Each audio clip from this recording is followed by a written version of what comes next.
Assalamualaikum warahmatullahi wabarakatuh. Selamat pagi Bapak dan Ibu semuanya. Terima kasih telah bergabung dalam webinar SPD-UDK Series yang diselenggarakan oleh Fast Consult Indonesia. Nama saya Bambang Setiawan dan saya akan menjadi moderator untuk webinar pada pagi hari ini. Kami sangat senang bisa berbagi informasi yang bermanfaat tentang perpajakan dengan Bapak Ibu semuanya. Bagi Bapak Ibu yang belum tahu bahwa Fast Consult Indonesia merupakan perusahaan konsultan pajak yang juga secara aktif memberikan edukasi perpajakan melalui seminar, webinar, dan training perpajakan. Melalui sesi Jumat Berbagi Ilmu ini, kami akan mengadakan sharing seputar perpajakan yang insya Allah akan diadakan setiap hari Jumat. Kali ini tema webinar pajak kita adalah SP2DK Series, di mana webinar ini nanti akan dilakukan secara berseri seputar SP2DK dengan fokus pembahasan yang berbeda-beda. Mulai dari yang paling mendasar mengenai pengawasan pajak, kemudian prosedur penyelesaian SP2DK sampai dengan teknik menanggapi koreksi atau temuan SP2DK. Kami harapkan melalui sharing pada pagi hari ini, Bapak Ibu akan lebih memahami seluk-beluk prosedur dan strategi dalam penyelesaian sengketa menghadapi SP2DK. Bagi Bapak Ibu yang baru bergabung pada webinar Fast Consult Indonesia hari ini, kami ingin menginformasikan bahwa hari ini kita telah sampai pada seri ke-10 webinar SP2DK Series. Jika Bapak Ibu ingin melihat webinar Fast Consult Indonesia sebelumnya, Bapak Ibu dapat mengunjungi channel YouTube Fast Consult Indonesia, di mana seluruh webinar Fast Consult Indonesia terdokumentasikan di sana, termasuk seluruh webinar SP2DK Series, dan juga video jawaban dari pertanyaan-pertanyaan Bapak Ibu yang belum sempat dibahas pada webinar SP2DK Series sebelumnya. Silahkan kunjungi channel YouTube Fast Consult Indonesia untuk mengetahuinya. Pada seri ke-10 SP2DK kali ini, kita akan fokus ke hal-hal yang paling mendasar, yaitu membahas topik-topik mengenai yang pertama hubungan istimewa, kemudian jenis-jenis transaksi afiliasi, jenis TP-Doc, wajib atau tidak wajib TP-Doc, dan sanksi tidak membuat TP-Doc. Sebelum kita mulai, izinkan saya menyampaikan beberapa aturan dan panduan agar acara webinar kita berjalan dengan lancar. Yang pertama, untuk menghindari gangguan selama pemaparan materi berlangsung, mohon untuk mematikan mikrofon Bapak dan Ibu. Ini akan membantu kita semua untuk mendengarkan pemaparan materi yang dengan jelas tanpa gangguan suara latar belakang. Yang kedua, webinar ini akan dibagi menjadi dua sesi. Sesi yang pertama adalah pemaparan materi oleh narasumber kita yaitu Bapak Ari Widodo. Kemudian di sesi yang kedua, kami akan mengalokasikan waktu untuk sesi tanya jawab di akhir pemaparan. Yang ketiga, jika Bapak Ibu memiliki pertanyaan selama pemaparan materi, Bapak Ibu dapat mengetikkan pertanyaan Bapak Ibu di kolom chat. Kami akan mengumpulkan semua pertanyaan dan membacakannya pada sesi tanya jawab nanti. Mohon gunakan kolom chat dengan bijak, hindari spam atau pesan yang tidak relevan dengan topik webinar pada pagi hari ini. Kami sangat menghargai partisipasi aktif Bapak dan Ibu dan berharap acara ini dapat memberikan manfaat besar bagi Bapak Ibu semuanya. Jika Bapak Ibu ada masalah teknis atau pertanyaan selama webinar, jangan ragu untuk menginfokan kepada kami melalui chat dan kami akan siap membantu. Sebelum kita mulai, izinkan saya memperkenalkan narasumber kita hari ini yaitu Bapak Ari Widodo. Bapak Ari Widodo memiliki pengalaman lebih dari 20 tahun sebagai konsultan pajak. Bapak Dodo memiliki keahlian yang luas mulai dari akuntansi, kewajiban perpajakan rutin orang pribadi dan badan, standar operasional prosedur, pendampingan pemeriksaan, keberatan bahkan banding pajak. Pak Dodo juga memiliki izin praktek konsultan pajak level C atau internasional dari Kementerian Keuangan sejak tahun 2008 dan pemegang izin kuasa hukum pada pengadilan pajak. Pak Dodo berpengalaman menangani kasus perpajakan pada perusahaan mining services, lembaga keuangan, manufaktur, trading otomotif, dan lain-lain. Selain itu, Pak Dodo juga aktif sebagai pengajar perpajakan di program pendidikan profesi akuntan di Universitas Trisakti. Pak Dodo pernah menjabat sebagai Ketua Program Studi Administrasi Perpajakan di Program Pendidikan Vokasi Universitas Indonesia, serta dosen pembimbing tim pendiri relawan Olimpiade pada Pajak Program Pendidikan Vokasi Universitas Indonesia. Pak Dodo juga merupakan pendiri relawan pajak Universitas Indonesia yang menjadi Piloting Project Direktorat Jenderal Pajak dan sekarang sudah diterapkan oleh seluruh kampus di seluruh Indonesia. Di sela-sela kesibukannya, Pak Dodo juga menghasilkan beberapa video pembelajaran, modul, buku, dan jurnal mulai dari teori hingga praktik perpajakan. Selain itu, Pak Dodo juga aktif terlibat dalam beberapa perumusan peraturan perundang-undangan perpajakan dan kerap diundang sebagai pembicara di seminar, training, dan forum perpajakan. Silakan Pak Dodo.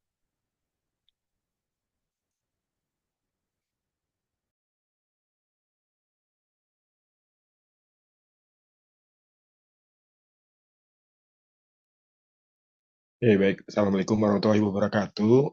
Selamat pagi, Bapak Ibu semua. Salam sejahtera buat kita semua. Semoga dalam keadaan sehat walafiat.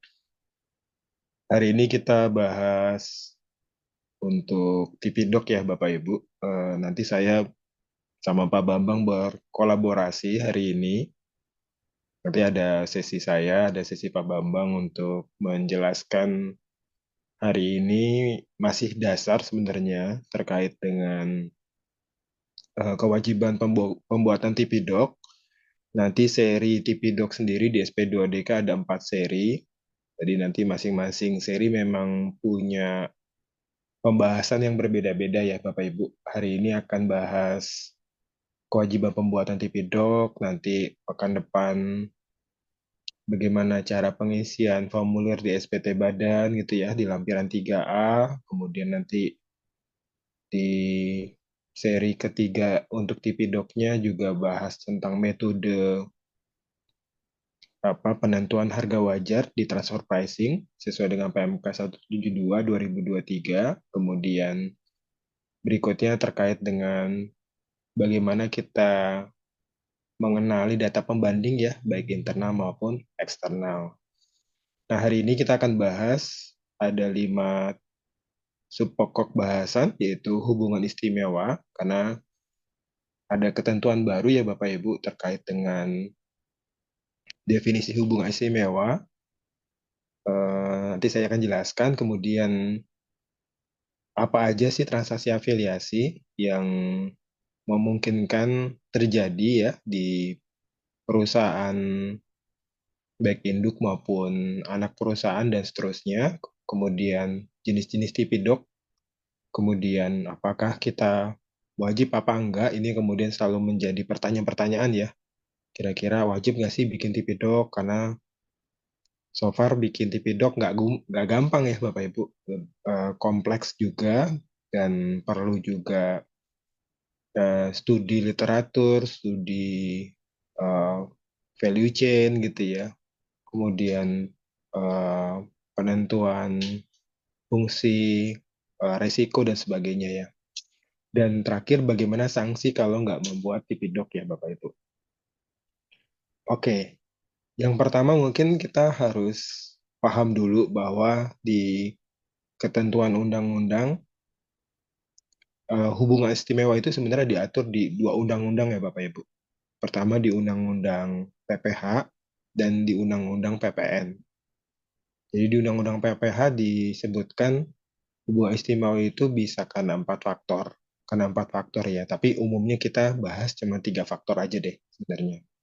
Pertama karena adanya ketergantungan atau keterkaitan antara satu pihak dengan pihak lain karena faktor kepemilikan saham ya atau penyataan modal lah sesederhananya. Yang kedua karena penguasaan, kemudian yang ketiga ada hubungan darah ya, atau semenda ya. Nah, eh, keadaan ketergantungan atau keterikatan ini menjadikan satu atau lebih pihak lain itu tidak berdiri bebas dalam menjalankan kegiatan usahanya. Jadi ada pengendalian dari pihak lain yang membuat mereka jadi depend on gitu ya, depend on induk gitu ya, depend on anak gitu ya. Jadi tidak bebas, jadi nggak independen gitu ya. Terkait dengan bagaimana menentukan harga gitu ya, kemudian perjanjian dan sebagainya. Nah, aturan main di undang-undang di pasal 18 di undang-undang PPH ya, itu kan sifatnya umum ya Bapak Ibu.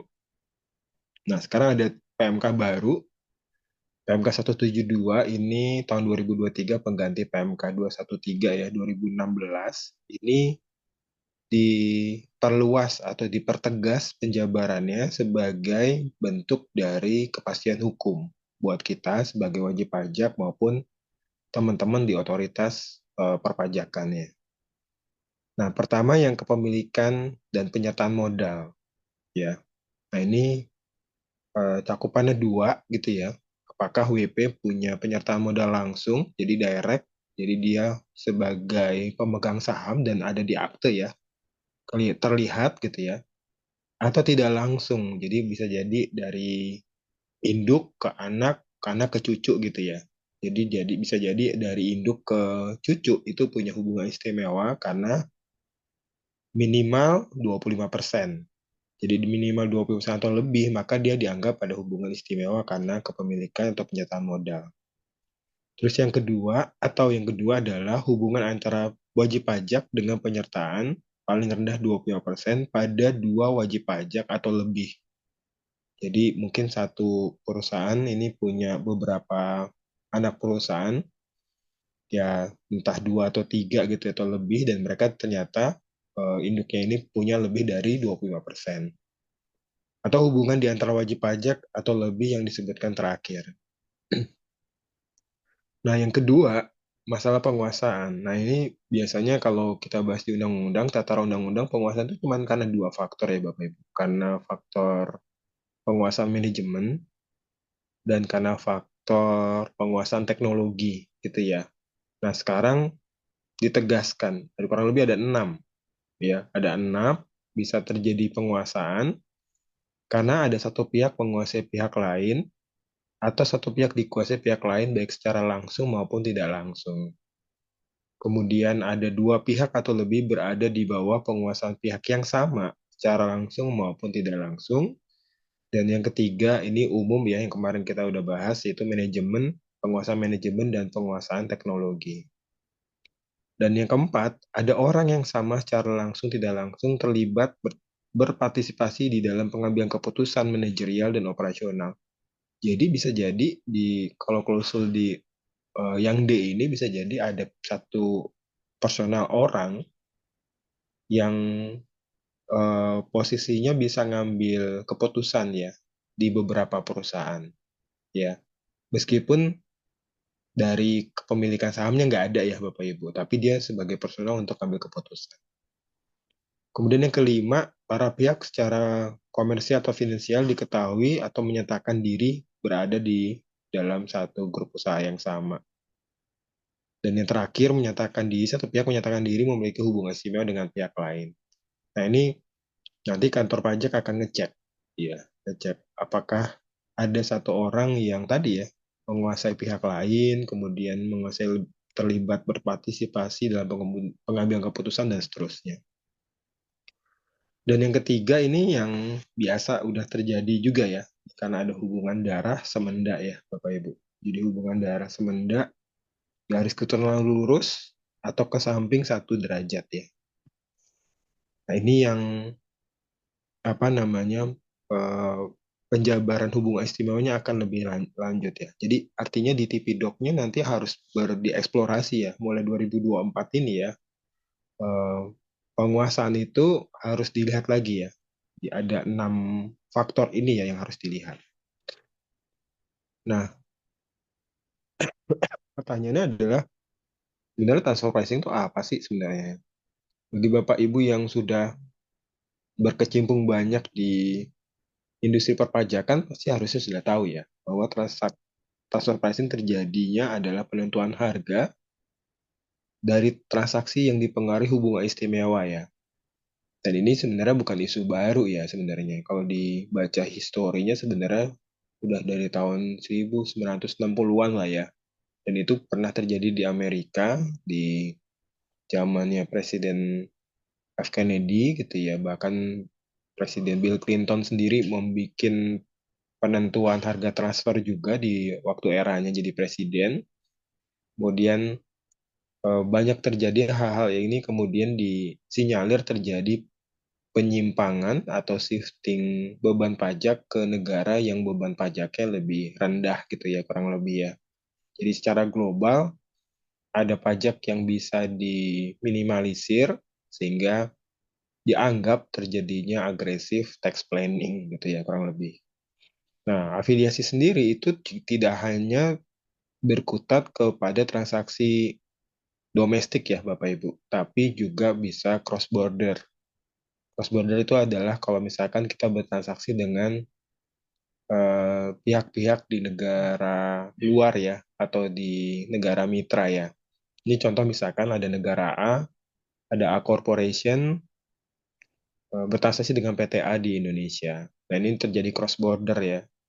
Kemudian bisa jadi dengan negara B gitu ya, juga cross border ketika ada transaksi afiliasi. Nah, bisa jadi kita juga transaksi independen, ya, independen di dalam negeri gitu atau di luar negeri yang kemudian bisa menjadi data pembanding ya Bapak Ibu, data pembanding internal ya, yang kemudian akhirnya menjadikan cikal bakal untuk penentuan metode penerapan penentuan harga transfer. Nah, ini kemudian mengakibatkan mungkin di beberapa negara berkembang itu punya dampaknya ya. Bahkan OECD sendiri eh, menyampaikan di tahun 2013 bahwa negara berkembang itu akan tergerus PPh badan mungkin sekitar 4 sampai 20% gitu ya. Makanya kemudian pemerintah coba untuk memberikan kejelasan terkait dengan peraturan perpajakan. Nah, apa sih jenis transaksi afiliasi ya Bapak Ibu? Nah, jenis-jenisnya apa sebenarnya yang harus segera di mapping sama kita dan memungkinkan ini terjadi ya di internal kita ya. Pertama adanya penjualan atau pembelian barang berwujud ya, bisa bahan baku, barang jadi, barang dagangan gitu ya, dan lain-lain ya. Jadi Bapak Ibu nanti cek di tahun 2024 misalkan kejadian 2024 berapa sih penjualan ke atau pembelian kepada perusahaan afiliasi. Kedua adalah penjualan atau pembelian barang modal, termasuk aktiva tetap. Jadi kalau misalkan tadi adalah barang dagangan, gitu ya, kurang lebih barang dagangan bahasa sederhananya. Yang ini adalah fixed asset ya, barang modal ya. Jadi di sini kemudian bisa dicek ya, bisa jadi kita butuh barang buat produksi sebagai fixed asset kita, kemudian kita beli dengan perusahaan induk kita gitu ya. Atau ada penyerahan pemanfaatan BKP tidak berwujud ya, barang tidak berwujud. Ya, ini mungkin bisa berupa hak paten, hak royalti, hak penggunaan merek dagang, dan lain-lain. Atau pemberian jasa intragroup. Nah, ini sering banget terjadi ya, sering banget terjadi. Misalkan ada satu perusahaan dengan induknya ada tagihan dari induk untuk jasa manajemen. Ya, jasa manajemen, jasa teknik, jasa technical assistant, dan lain-lain gitu. Nah, ini bisa terjadi ya. Atau pembayaran bunga. Jadi induk kasih pinjaman ke anak perusahaan dan anak perusahaan harus bayar bunga pinjaman. Nanti akan dicek berapa apakah nilai pembayaran bunganya itu tingkat suku bunganya wajar apa tidak gitu ya. Dan yang lain-lain ya, bisa instrumen keuangan, saham, obligasi dan seterusnya. Nah, ini semua transaksi afiliasi ini dipetakan sama kita, kemudian kita harus sampaikan juga di TP-Doc-nya, baik TP-Doc-nya nanti di local file gitu kita sampaikan, dan bagaimana cara kita menentukan harga transfernya. Karena nanti kantor pajak akan menentukan apakah harga yang kita sampaikan atau yang kita tentukan ini wajar apa enggak. Karena nanti kantor pajak akan mengecek ulang tingkat kewajarannya yang kemudian nanti akhirnya bisa jadi ada koreksi pajak waktu di pemeriksaan atau di SP2DK. Gitu ya Bapak Ibu. Nah, slide berikutnya mungkin nanti Pak Bambang ya bisa menjelaskan ya Pak. Bisa, Mas Dada. Terima kasih, Mas Dada. Izin melanjutkan dan izin share screen.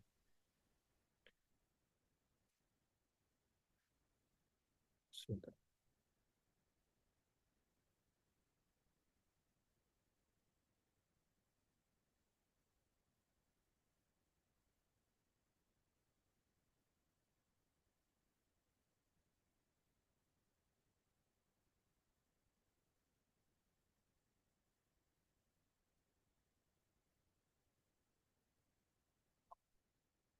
Sudah tertampil ya. Selamat pagi Bapak Ibu semuanya. Izin melanjutkan apa yang sudah disampaikan Pak Dodo tadi. Nah, ini terkait dengan Tipidok dan jenis-jenisnya. Mungkin kebanyakan orang ya selama ini berpikir bahwa Tipidok itu hanya master file dan local file. Tapi ternyata di aturan di Direktorat Jenderal Pajak atau di otoritas perpajakan kita itu sebenarnya ada tiga. Yang pertama master file, dokumen induk. Yang kedua local file ataupun dokumen lokal, dan yang ketiga CBCR atau country by country report atau yang biasa disebut laporan per negara.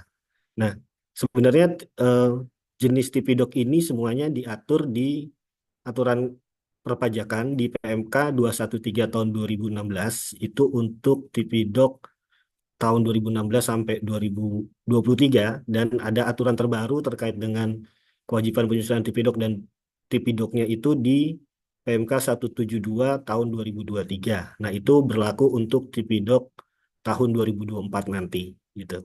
Nah, sebenarnya apa sih dokumen TP-Doc ini? Kalau di secara definisi seperti disebutkan di sini, dokumen penentuan harga transfer atau TP-Doc ini adalah dokumen yang diselenggarakan oleh wajib pajak yang memuat data atau informasi untuk mendukung bahwa transaksi yang dilakukan dengan pihak yang mempunyai hubungan istimewa telah sesuai dengan prinsip kewajaran atau dan kelaziman usaha.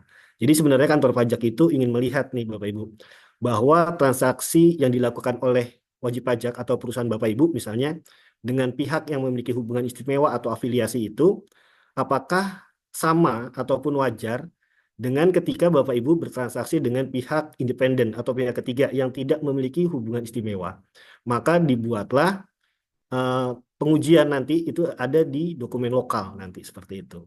Nah, kemudian kalau terkait dengan kewajiban sesuai dengan webinar kali ini, apakah kewajiban TP-Doc itu dari sisi mana kita melihatnya ya? Jadi kewajiban TP-Doc itu sebenarnya adalah aturan perpajakan yang mewajibkan bagi wajib pajak yang memiliki transaksi afiliasi dengan kriteria tertentu. Jadi tidak serta-merta bahwa wajib pajak yang memiliki transaksi afiliasi itu divonis ataupun disebutkan bahwa dia wajib bikin TP-Doc nih, nggak serta-merta seperti itu Bapak Ibu. Jadi ada kriteria tertentu bagi wajib pajak yang memiliki transaksi afiliasi bahwa mereka selanjutnya harus membuat ataupun menyelenggarakan dan menyimpan TP-Doc. Nah, itu juga diatur di PMK 213 2016 ataupun di PMK 172 2023. Nah, untuk master file dan local file sendiri, ini jadi satu untuk kriteria ataupun threshold-nya.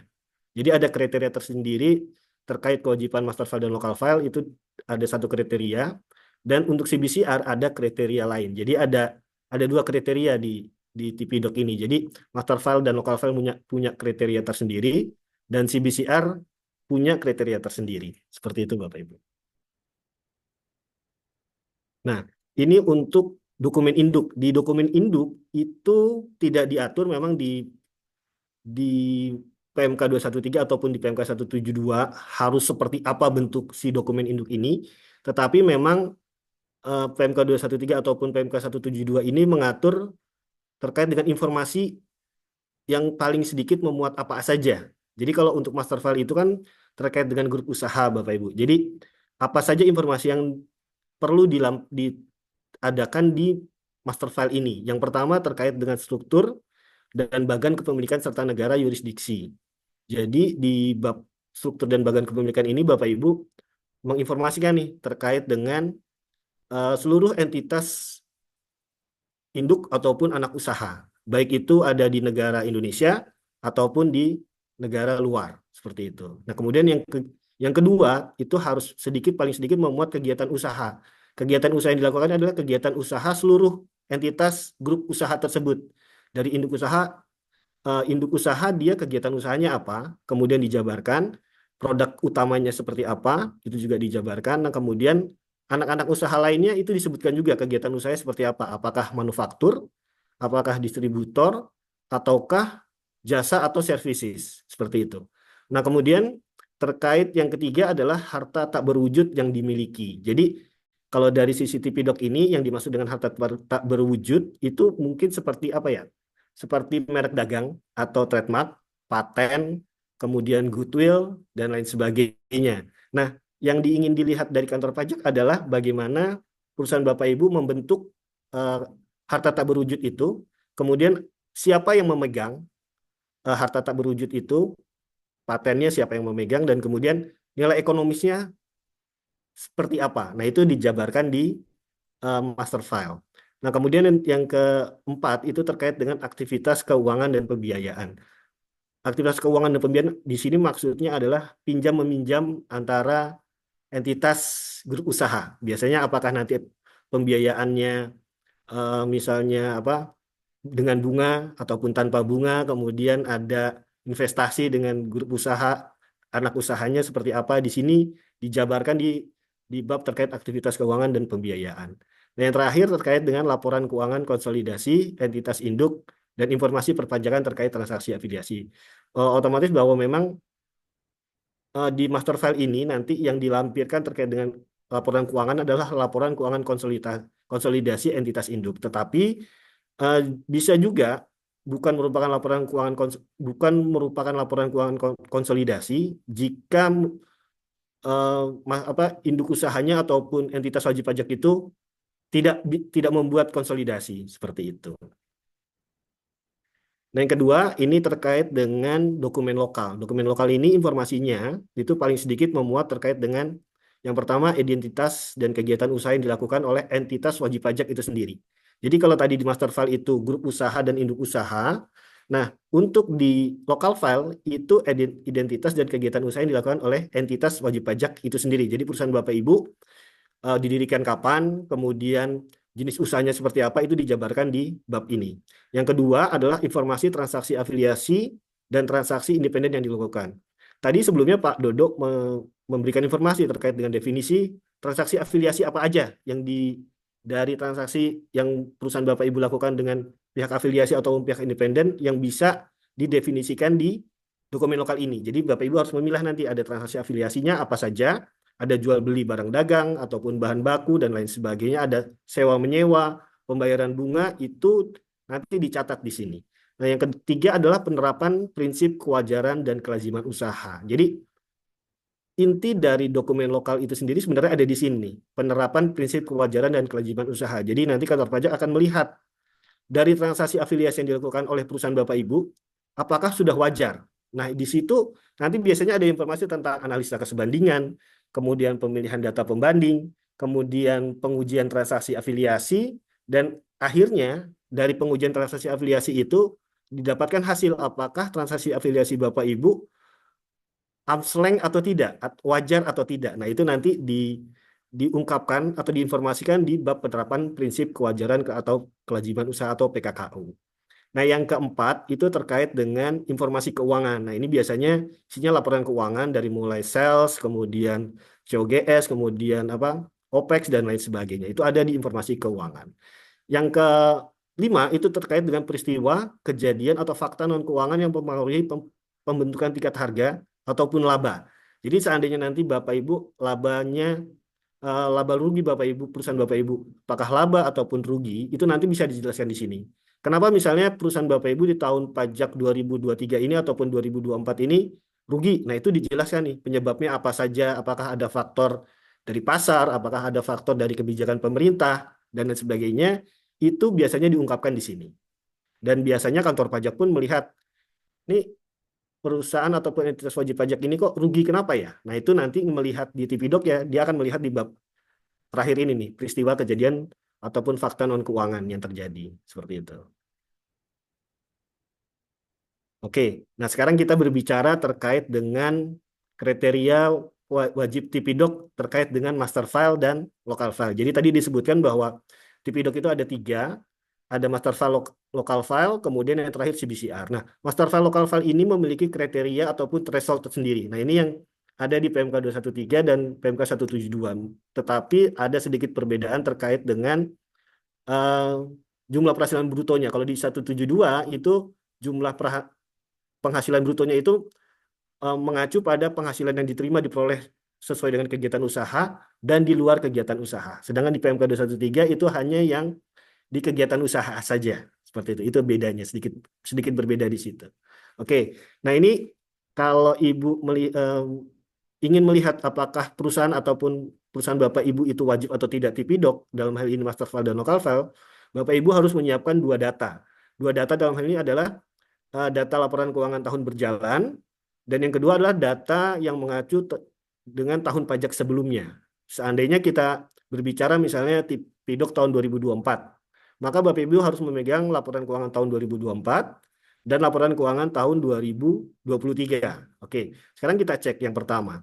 Apakah di tahun berjalan, artinya di tahun 2024 ini, wajib pajak ataupun perusahaan Bapak Ibu melakukan transaksi afiliasi. Tadi kan Bapak Ibu sudah bisa mendefinisikan nih, transaksi apa saja yang perusahaan Bapak Ibu lakukan dengan perusahaan afiliasi. Nah, ini di sini Bapak Ibu bisa mendefinisikan nih, apakah di tahun 2024, dari mulai Januari sampai Desember, perusahaan Bapak Ibu melakukan transaksi afiliasi. Nilainya nggak ada batasan, artinya sekecil apapun tetap itu dinilai oleh kantor pajak adalah Bapak Ibu melakukan transaksi afiliasi. Ya, jadi nilainya dari 1 sampai seterusnya itu tidak dibatasi di sini. Nah, jika Bapak Ibu di tahun berjalan 2024 itu tidak melakukan transaksi afiliasi, maka otomatis Bapak Ibu tidak harus membuat TPDoc. Nah, itu tadi. Jadi bahwa ketika tidak melakukan transaksi afiliasi, maka Bapak Ibu ya udah tidak usah apa yang harus diuji kan seperti itu. Nah, kemudian yang kedua, jika Bapak Ibu melakukan transaksi afiliasi, Bapak Ibu cek nih, apakah di tahun pajak sebelumnya di 2023 peredaran bruto perusahaan Bapak Ibu itu di atas 50 miliar. Jika iya, maka otomatis di eh, trial pertama ini, maka Bapak Ibu udah langsung nih wajib TPDoc master file dan local file yang mencakup semua transaksi afiliasi. Seperti itu. Jadi dilihat dulu di 2024 ada transaksi afiliasi, kemudian ternyata di 2023 peredaran bruto Bapak Ibu itu udah di atas 50 M. Ya udah, Bapak Ibu wajib membuat TPDoc master file local file tahun pajak 2024. Nah, Bapak Ibu seterusnya bisa ngecek ke belakang kewajiban perusahaan Bapak Ibu apakah selama ini nggak tahu nih apakah perusahaan kita ini wajib atau tidak. Nah, Bapak Ibu bisa ngecek sendiri. Caranya seperti itu. Nah, kemudian jika di tier pertama itu ternyata tidak, perusahaan Bapak Ibu di bawah 50 miliar, maka bisa cek di tier kedua atau threshold kedua. Artinya apakah ada transaksi afiliasi barang berwujud di tahun 2023 itu di atas 20 M. Nah, transaksi afiliasi barang berwujud ini artinya bisa jual, bisa beli. Barang berwujud bisa bahan baku, bisa barang jadi, bisa barang dagang. Jadi bisa bentuk usaha bisa manufaktur ataupun distributor ataupun services. Yang jelas ada transaksi afiliasi barang berwujud di atas 20 M. Nah, ini di total antara jual dan beli. Apakah totalnya itu 20 M atau tidak? Kalau di atas 20 M, oh ya otomatis di tier kedua ini perusahaan Bapak Ibu wajib untuk TPDoc. Jika tidak, Bapak Ibu bisa lanjut lagi ke tier berikutnya terkait dengan transaksi afiliasi untuk jasa, pembayaran bunga pinjaman, barang tak berwujud yang tadi saya sebutkan, ataupun lainnya. Itu di sini transaksinya itu dilihat satu persatu, alias jasa sendiri apakah di atas 5 miliar, kemudian pembayaran bunga pinjaman apakah di atas 5 miliar, ataupun transaksi barang tidak berwujud di atas 5 miliar. Jadi yang ini, yang tier ketiga ini tidak ditotal, tetapi sendiri-sendiri, masing-masing berdiri sendiri. Seperti itu. Jika iya, ada misalnya pembayaran jasa nih, tadi disebutkan oleh Pak Dodo, manajemen fee ya misalnya di atas 5 M nih di tahun 2024, maka otomatis perusahaan Bapak Ibu wajib nih TPDoc, master file, dan local file. Jika tidak, Bapak Ibu bisa cek lagi. Yang terakhir adalah apakah perusahaan Bapak Ibu di tahun berjalan, di tahun 2024 itu melakukan transaksi dengan pihak afiliasi di negara dengan tarif pajak di bawah tarif pajak wajar PPh Badan ya, pasal 17. Kalau sekarang di kita 22 ya, Pak Dodo ya. Nah, itu apakah itu di bawah? Seandainya Bapak Ibu misalnya transaksi dengan Singapura misalnya, ataupun misalnya dengan Thailand. Nah, itu negara-negara tersebut untuk tarif pajaknya itu di bawah 22%. Nah, jika perusahaan Bapak Ibu melakukan transaksi dengan pihak afiliasi di negara dengan tarif pajak di bawah 22% di tahun 2024, maka otomatis perusahaan Bapak Ibu juga wajib menyelenggarakan dan menyimpan TPDoc. Nah, jika dari tier 1 yang peredaran bruto, kemudian barang berwujud, kemudian transaksi jasa bunga, dan Bapak Ibu juga tidak melakukan transaksi afiliasi dengan negara dengan tarif pajak di bawah 22%, ataupun dengan tarif pasal 17, maka ya sudah lolos berarti, tidak wajib TPDoc. Seperti itu. Jadi Bapak Ibu bisa melihat di tahun ke tahun sebelumnya, seandainya Bapak Ibu sampai sekarang misalnya belum membuat TPDoc nih, dan Bapak Ibu tidak tahu nih, apakah perusahaan Bapak Ibu wajib atau tidak. Bapak Ibu bisa assessment sendiri terkait kewajiban itu atau tidak. Nah, ketika sudah tahu ya Bapak Ibu bisa mungkin menyampaikan ya ke manajemen. Kita punya nih ada sebenarnya secara aturan eh, perpajakan di Indonesia bahwa perusahaan kita sebenarnya sudah wajib TP-Doc seperti itu. Nah, itu. Nah, kemudian terkait dengan peredaran bruto yang dilihat adalah untuk di PMK 172 2024 itu jumlah peredaran bruto penghasilan itu dari kegiatan usaha dan luar kegiatan usaha yang setelah dikurangi dengan retur pengurangan penjualan serta potongan tunai sebelum dikurangi biaya 3M. Nah, kemudian jika perusahaan Bapak Ibu baru berdiri tahun 2024 misalnya di bulan Oktober, maka nanti peredaran brutonya disetahunkan secara proporsional. Jadi seperti itu. Oke, mudah-mudahan bisa paham ya walaupun cuma sekilas ya Bapak Ibu ya. Walaupun dia masih di awang-awang sih. Oke. Mungkin sekarang kita coba nih, kita coba cek apakah apa yang tadi kita sudah diskusikan apakah sudah sesuai nih. Kita coba ya contoh untuk kriteria wajib TP-Doc perusahaan PT ABC. PT ABC ini adalah perusahaan di Indonesia, bagian dari grup usaha YYY Holding ya, PT yang berdomisili di Indonesia juga. PT ABC ini melakukan transaksi afiliasi dengan tahun buku dimulai dari 1 Januari sampai 31 Desember. Jadi tahun bukunya Januari sampai Desember. Nah, oke. Data-datanya seperti ini. Untuk peredaran bruto transaksi barang berwujud dengan afiliasi maupun non afiliasi di 2023 itu totalnya 75 miliar. Nah, kemudian di 2024 45 miliar. Nah, kemudian di 2025 49 miliar. Kemudian ada biaya royalti di 2023 tidak ada, di 2024 tidak ada, di 2025 ada 7,5 miliar. Nah, gimana nih kita cek di 2024, kemudian di 2025 apakah wajib TP-Doc atau tidak? Kalau 2023 sendiri harus punya data 2022 sebenarnya. Oke, kita cek yang pertama ya.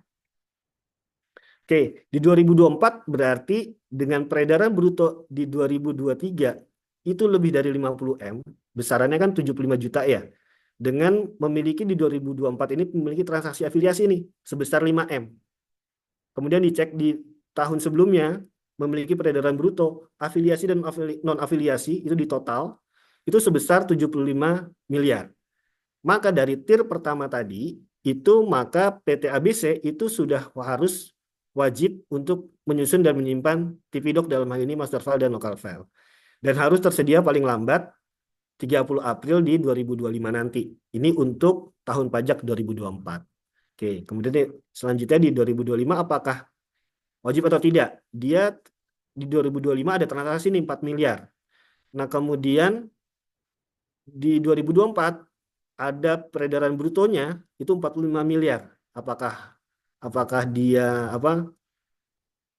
wajib TP-Doc atau tidak? Kemudian punya di 2025 punya biaya royalti nih terkait afiliasi 7,5 miliar. Nah, itu kan beda lagi tiernya tuh, tier yang di bawah dari itu tadi. Apa namanya jual beli barang berwujud ya. Di 2025 dengan peredaran bruto di 2024-nya di bawah 50M dan transaksi barang berwujudnya itu di bawah 20M, maka dia hanya 5 miliar nih untuk yang di 2024 ya. Maka dia tidak wajib TP-Doc di tahun 2025. Jadi Bapak Ibu, sebenarnya misalnya pun ini diumpamakan dengan perusahaan Bapak Ibu juga bahwa ketika di 2024 wajib TP-Doc, belum tentu di 2005, 2006, dan seterusnya itu wajib juga. Jadi memang pengecekannya itu harus tahun per tahun, tiap tahun. Tidak bisa serta-merta ketika 2024 otomatis nih 2025 tanpa melihat kriteria tadi, dah kita tetap bikin nih, tetap bikin. Tapi ternyata ketika kita cek, kita assessment, ternyata enggak nih. Di 2025 ternyata kita tidak wajib TP-Doc. Nah, kemudian di 2026 bagaimana? Seandainya di 2026 kita umpamakan ya ada transaksi afiliasi nih. Nah, kemudian apakah dia wajib nggak di 2026? Nah, kita cek ya. Dia ada transaksi barang berwujud 4M, kemudian peredaran bruto 49M, nah ada biaya royalti 7,5M. Mungkin kenanya ketika nanti 2026 ada transaksi afiliasi perusahaan ABC, mungkin nanti kenanya di terkait dengan biaya royalti. Nah ini, sorry. Oke, ternyata di 2026 itu wajib. Kenapa wajib? Ketika dia punya transaksi afiliasi berapapun nilainya di 2026, maka dicek peredaran brutonya di bawah 50 M, lolos nih. Kemudian ada royalti ternyata 7,5 M, sedangkan thresholdnya itu hanya 5 M, sedangkan dia ada biaya royalti 7,5 M. Maka di 2026 dia wajib TP-Doc dan dia harus tersedia paling lambat 30 April 2027. Demikian. Udah bisa kebayang ya mungkin Bapak Ibu semuanya. Oke, nah ini terkait dengan waktu ya, kewajiban menyimpan TP-Doc ini, bahwa master file dan local file ini jangka waktu harus tersedianya itu sesuai aturan itu 4 bulan setelah akhir tahun pajak. Jadi misalnya tahun pajak ataupun tahun buku Bapak Ibu Januari Desember, maka maksimal tersedia master file dan local file itu di 30 April 2025 seperti itu. Nah, kemudian dalam pengisian ataupun penyusunan master master master file dan local file harus mengenakan prinsip ex ante, artinya harus melihat data dan informasi yang tersedia saat dilakukan ataupun sebelum dilakukan. Jadi ada batasannya ex ante seperti itu. Nah, kemudian untuk CBCR sendiri ini harus tersedia paling lambat 12 bulan setelah tahun pajak. Jadi misalnya CBCR 2024 maka itu harus tersedia nanti Desember 2025. Jangka waktunya beda, lebih panjang CBCR dibandingkan MFLF ini, seperti itu. Oke, nah kemudian ketika kita sudah menyusun, kemudian menyimpan TP-Doc, apakah itu langsung dilaporkan ke kantor pajak? Kan tentu tidak. Ternyata di aturan bahwa kita menyusun TP-Doc ini, kita hanya menyimpan.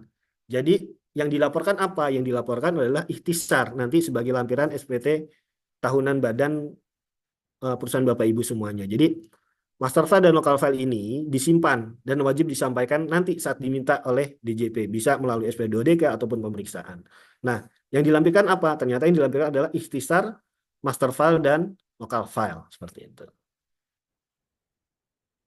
Nah, yang berikutnya, tadi ada 3 dokumen, master file, local file, dan yang ketiga dokumen CBCR. CBCR ini, rinciannya itu sebenarnya ada di lampiran PMK 172 tahun 2023 ataupun di PMK 213 tahun 2016. Ada lampiran huruf F, G, dan H. Dan ini nanti sebagai lampiran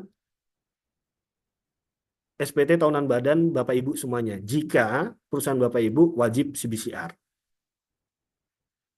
Oke, nah ini informasi-informasinya. Terkait dengan yang informasi A, ada di lampiran huruf F di PMK 172 tahun 2023, itu ada terkait dengan alokasi penghasilan, pajak dibayar, kemudian aktivitas usaha per negara ataupun yurisdiksi dari seluruh entitas anggota grup usaha. Kemudian untuk informasi B, itu terkait dengan yang ada di lampiran huruf G di PMK 172 tahun 2003, itu terkait dengan daftar anggota grup usaha dan kegiatan utama per negara per yurisdiksi. Nah, kemudian ada kertas kerja CBCR-nya. Nah, semua data ini sebenarnya bisa di-download di DJP Online, di CBCR DJP Online. Oke, kita lanjut. Nah, ini untuk kriteria wajib TP-Doc ataupun tidak. Jika Bapak induk usaha Bapak Ibu ada di Indonesia, maka nanti akan diisi secara primary filling mechanism. Artinya kita cek nih, secara grup usaha, peredaran bruto grup usaha Bapak Ibu yang dengan induk usaha di Indonesia, apakah peredaran bruto konsolidasinya di tahun pajak sebelumnya itu 11 triliun. Ini untuk PMK 172 tahun 2023, untuk CBCR 2024, ini yang dilihat peredaran bruto konsolidasi tahun pajak sebelumnya. Sedangkan di PMK 213 tahun 2016, terkait dengan kriteria ini, itu peredaran bruto konsolidasinya tahun pajak yang bersangkutan. Jadi misalnya 2023 ya di tahun 2023, nggak ngelihat ke 2022. Ada perbedaan di antara PMK 213 dan PMK 172 terkait dengan kriteria wajib CBCR atau tidak. Nah, nanti Bapak Ibu cek di grup usahanya, seluruh induk usaha kan biasanya mengkonsol laporan keuangannya. Nah, nanti dilihat peredaran bruto konsolidasinya itu berapa. Apakah di atas 11 triliun atau di bawah 11 triliun. Jika di atas 11 triliun, maka Bapak Ibu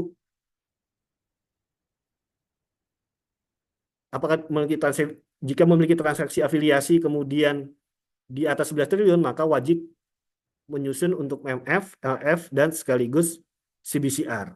Nah, ketika dia memiliki transaksi juga wajib CBCR, sedangkan di atas 11 triliun tapi tidak memiliki transaksi afiliasi, maka tidak perlu membuat CBCR seperti itu. Nah, kemudian jika wajib pajak dalam negeri Indonesia yang merupakan anggota grup usaha yang induknya berada di luar Indonesia, maka itu akan membuat secondary filing mekanisme. Jadi, jika negara entitas induk wajib mewajibkan CBCR, artinya induk usaha Bapak Ibu yang di luar negeri itu punya CBCR, maka Bapak Ibu tidak perlu membuat CBCR.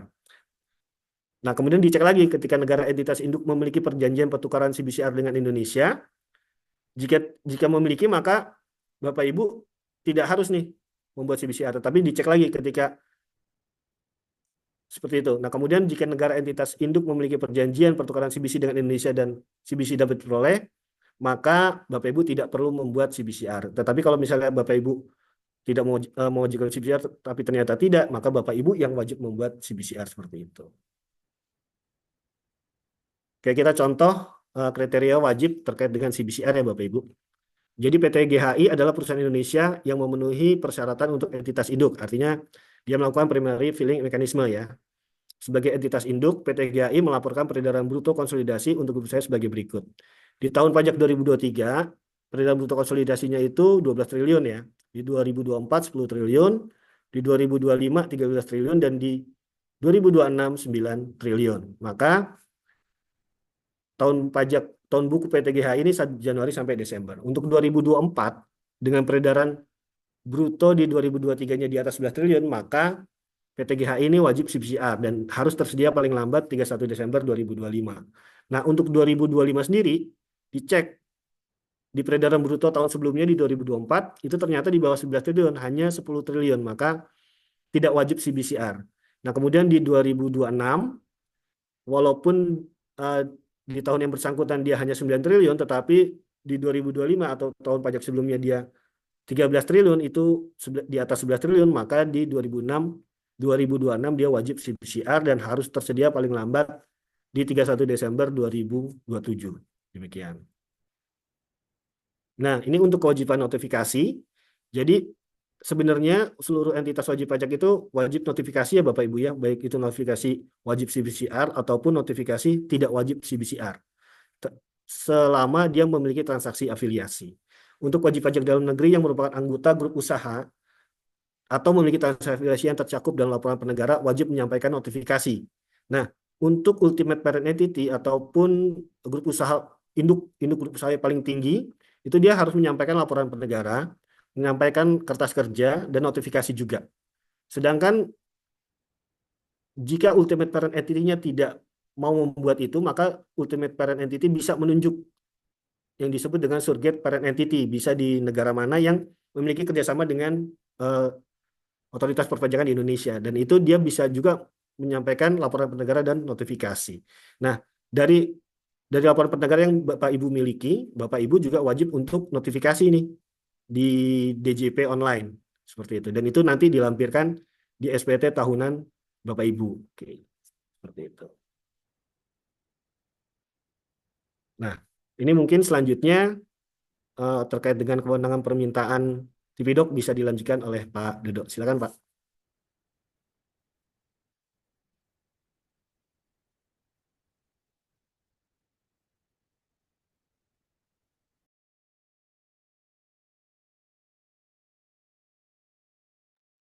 Ya, Bapak Ibu, melanjutkan pembahasan untuk TPDoc berikutnya adalah bagaimana sih kantor pajak ini punya kewenangan permintaan TPDoc ya. Tadi TPDoc kan posisi kan cukup disimpan saja sebenarnya, tidak perlu dilampiri di SPT PPh Badan. Kita cukup menyampaikan ikhtisar master file dan lokal file ya, termasuk nanti ada notifikasi CBCR ya. Nah, tapi kantor pajak punya wewenang untuk melakukan permintaan TPDoc. Nah, permintaan TPDoc sendiri nanti tergantung kondisi, Bapak Ibu. Kalau misalkan Bapak Ibu lagi ada pengawasan kepatuhan dan pemeriksaan, dalam hal ini biasanya Ya entah melalui SP2DK atau pemeriksaan pajak ya. Jadi misalkan jadi tahun pajak Bapak Ibu lagi posisi lebih bayar dan diperiksa, maka Bapak Ibu harus sampaikan TP-Doc-nya paling lama 1 bulan sejak permintaan ya. Tapi selain itu, selain dalam rangka pengawasan kepatuhan, maka disampaikan dalam jangka waktu sebagaimana diatur di ketentuan peraturan perundang-undangan. Nah, apa resikonya ya sebenarnya kalau kita nggak bikin TP-Doc ya Bapak Ibu? Pertama adalah tergantung kriterianya ya. Kriteria pertama adalah ketika Bapak Ibu nggak melampirin master file dan local file. Ini penting banget sih sebenarnya. Nanti bagaimana kapan harus bikin TP-Doc dan sebagainya, ya sedapat mungkin harusnya bikin TP-Doc-nya itu sebelum idealnya ya, sebelum SPT PPh Badan disubmit ya, harusnya bikin TP-Doc-nya. Kenapa? Karena nanti kan di lampiran 3A Bapak Ibu harus menyampaikan metode-metode ya penentuan harga transfer dan itu semuanya memang tercantum di TP-Doc-nya ya. Nah, kalau tidak melampirkan ikhtisar master file dan local file yang lampiran B tadi, maka konsekuensinya bisa dianggap SPT-nya nggak lengkap. Ya, sederhananya kalau nggak lengkap, ini melalui proses penelitian ya, dilakukan oleh KPP, itu dianggap SPT-nya tidak disampaikan, maka ada denda sanksi administrasi denda 1 juta rupiah. Atau ketika ditegur, ya secara tertulis, jadi misalkan kan SPT-nya udah masuk, nggak lampirin, biasanya kan ditegur dulu ya sama KPP untuk melampirkan master file dan local file, maka bisa jadi nanti ada proses pemeriksaan lebih lanjut, sehingga nanti ada sanksi yang muncul di SKPKB. Nah, berikutnya tadi tidak melampirkan CBCR report ya. Di lampiran E, F, dan G, maka sama juga posisinya. Nggak, SPT tidak disampaikan, ada denda 1 juta, kemudian juga pola posisi untuk eh, diminta secara tertulis ya, dengan cara ditegur juga nggak dilakukan, ya nanti prosesnya adalah melalui pemeriksaan dan ada SKPKB. Nah, yang tadi ya, misalkan kan tadi yang model pengawasan kan Bapak Ibu harus nyampein ya TP-Doc-nya ya dalam jangka waktu 1 bulan tadi ya. Nah, kalau ternyata Bapak Ibu sudah diminta ya sama DJP, tapi disampaikan lewat dari jangka waktu, jadi misalkan tadi jangka waktunya ada 1 bulan, maka konsekuensi terburuknya adalah data yang dikasih itu tidak dipertimbangkan sebagai TP-Doc. Jadi cuman data biasa lah sederhananya. Nah, ini perlu jadi bahan perhatian kita ya, Bapak Ibu. Kemudian sanksinya apa? Ya, nanti kantor pajak akan menguji tingkat kewajarannya, apakah AMSENG apa tidak ya. Jadi mereka mungkin akan menghitung tingkat kewajarannya secara jabatan. Jadi mereka akan hitung ulang, cari data pembanding, dan seterusnya menggunakan metode yang diatur di PMK dan seterusnya, sehingga dapat angka pembanding, kemudian dicek, oh kalau harganya nggak wajar, nanti akan ada koreksi fiskal lah sederhananya. Nah, koreksi fiskalnya nanti dampaknya bisa ada pokok pajak yang harus dibayar plus sanksi. Nah, yang keempat adalah ini, kalau TP-Doc-nya udah diminta, tapi benar-benar tidak disampaikan. Ya, jadi dampaknya ya nggak memenuhi kewajiban atau menyelenggarakan TP-Doc, maka pasti akan terbit SKPKB ya. Oke, nah ini contoh studi kasusnya ya Bapak Ibu. Ini contoh permintaan dari KPP ya Bapak Ibu. Yang pertama yang sebelah kiri ini permintaannya bukan melalui pengawasan ya. Jadi ini permintaan dokumen TP-Doc tahun 2016. Nah ini ya secara umum kan itu memang udah diatur ya di PMK 213 ya waktu dulu ya 2016. Nanti diminta nih.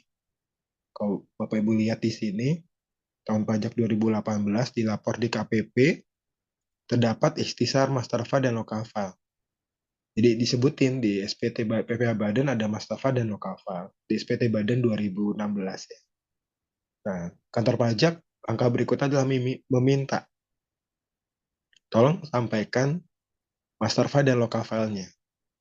Jadi kalau ikhtisar kan cuma satu lembar ya Bapak Ibu, cuma satu lembar. Tapi kalau master file local file kan bisa berlembar-lembar ya, mungkin bisa sampai ratusan lembar gitu ya. Nah ini harus disampaikan. Dan dalam kurun waktu 14 hari, 14 hari ya, 14 hari. Nah ini posisinya bukan melalui pengawasan, 14 hari ya. Jadi harus disampaikan dalam waktu 14 hari. Nah, ini jadi bahan perhatian nih. Oh, bisa nggak bikin TV Doc 14 hari gitu ya. Nah itu perlu, kan banyak ya item-item yang harus diisi ya. Nah yang sebelah kanan ini juga minta nih permintaan master file dan local file ya. Nah, ini juga dia neliti dari SPT Badan 2017.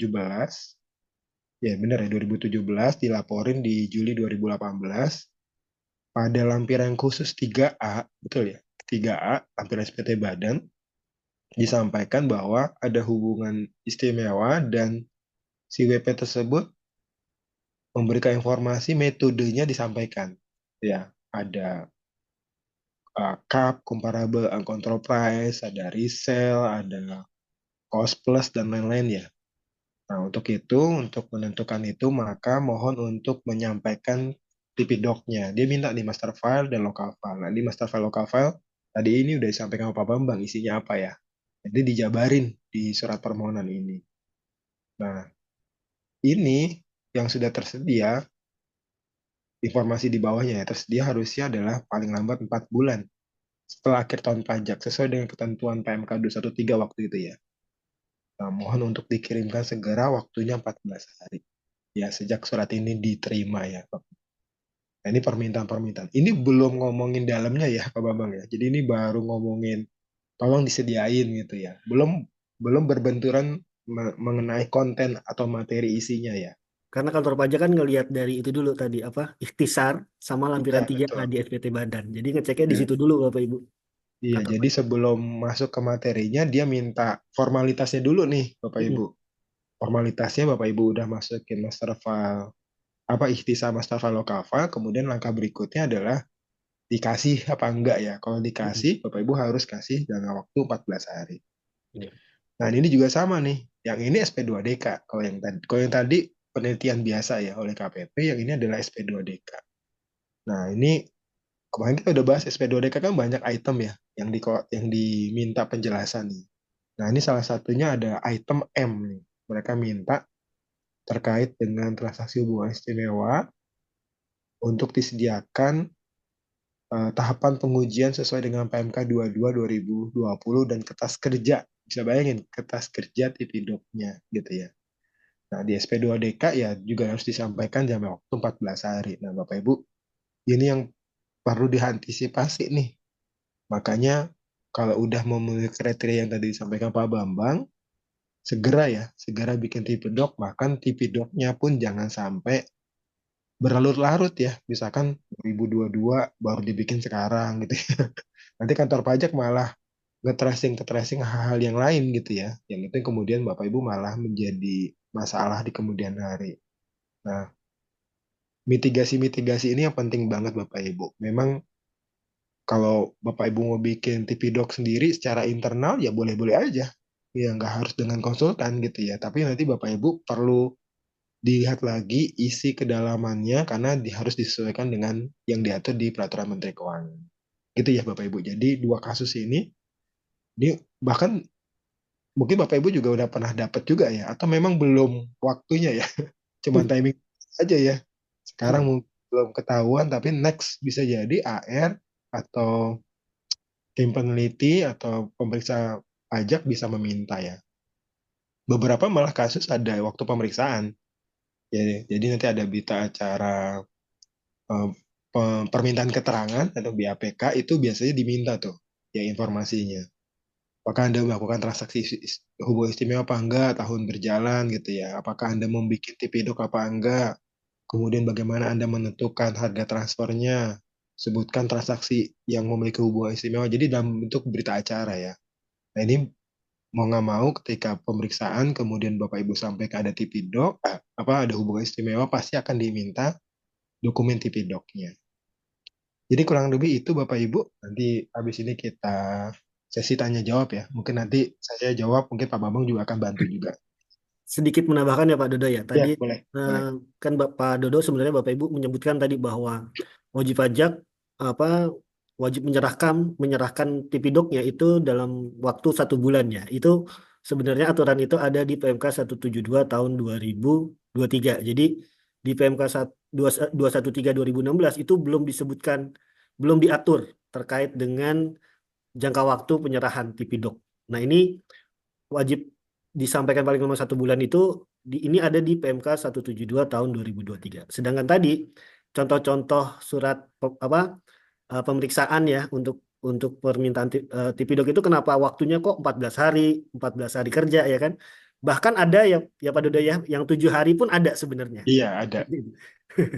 7 hari pun ada. Jadi untuk Tipidok 2023 ke bawah itu memang tidak diatur di PMK 213, makanya kantor pajak itu bisa meminta dalam waktu 14 hari kerja. Tetapi nanti untuk PMK Tipidok 2024 sesuai PMK 172, maka jangka waktu ketika kantor pajak meminta baik itu melalui SP2DK maupun pemeriksaan itu sudah ditetapkan tuh, sudah diatur ya Pak Dodo ya di Iya, bahwa dalam jangka waktu 1 bulan seperti itu. Oke. Izin Pak Dodok, saya share screen iya, terkait dengan pertanyaan yang sudah Bapak Ibu infokan di chat ya.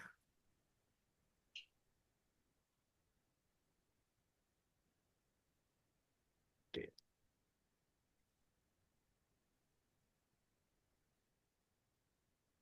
Oke, pertanyaan pertama dari Ibu Dian Rahmawati. Terkait dokumen pembanding, apakah data dari BEI bisa digunakan? Gimana Pak Dodok? Pak Bambang Bisa. nih yang jawab nih. Oke.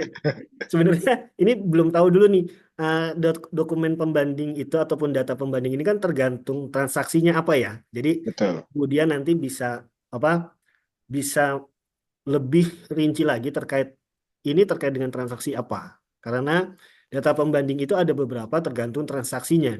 Artinya misalnya transaksinya itu adalah transaksi jual beli barang berwujud, itu kan berarti terkait dengan harga. Seandainya tidak memiliki data pembanding internal, maka harus pakai data pembanding komersial yang artinya bisa diunduh oleh siapapun. Seperti itu. Nah, seandainya pun biasanya kalau untuk CAP ya, metode CAP itu ataupun eh, harga untuk barang seperti apa kelapa sawit ataupun batu bara itu kan sebenarnya ada tuh rincian. Nah, itu bisa pakai itu. Tetapi kalau untuk BI ini tergantung dulu nih transaksi-transaksi apa. Jika nanti pengujiannya di tingkat harga bisa mungkin. Tetapi kalau pengujiannya nanti di tingkat laba, maka harus carinya data keuangan perusahaan pembanding yang independen. Nah, itu biasanya memakai data pembanding komersial, bisa Oriana, bisa Orbis, dan lain sebagainya. Nah, ini Budian nanti bisa merincikan lagi lebih detail. Ini maksudnya untuk data pembanding transaksi apa? Seperti itu. Boleh. Ya, jadi nggak belum tentu juga ya apa Belum yang tentu. di BI.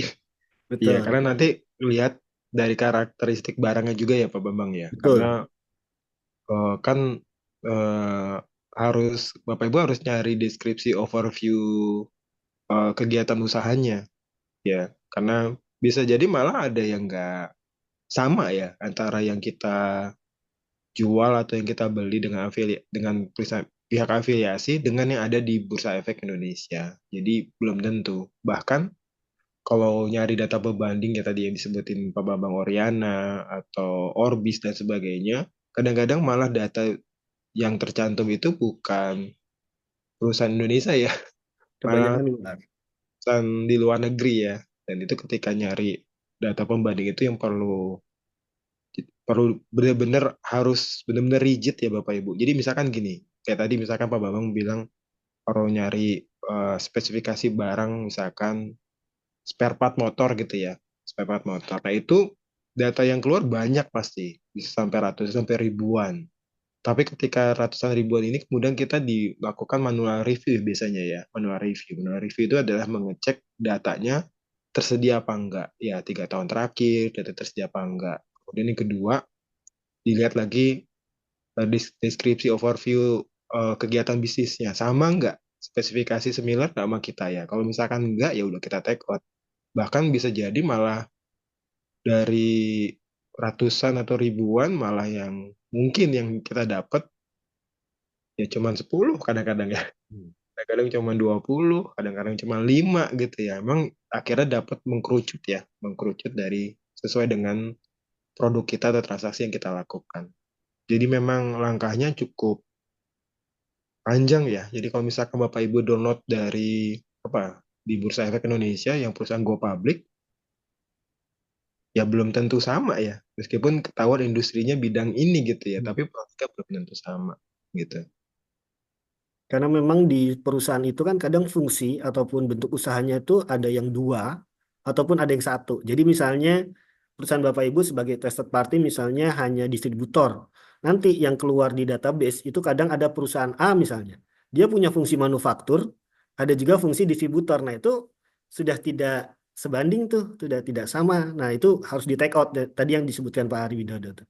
Jadi harus benar-benar cari yang benar-benar hanya distributor saja, misalnya seperti itu. Jadi memang banyak kriteria yang harus dicek kembali secara rigid sesuai yang Pak Dodo bilang tadi. Seperti Ya, itu.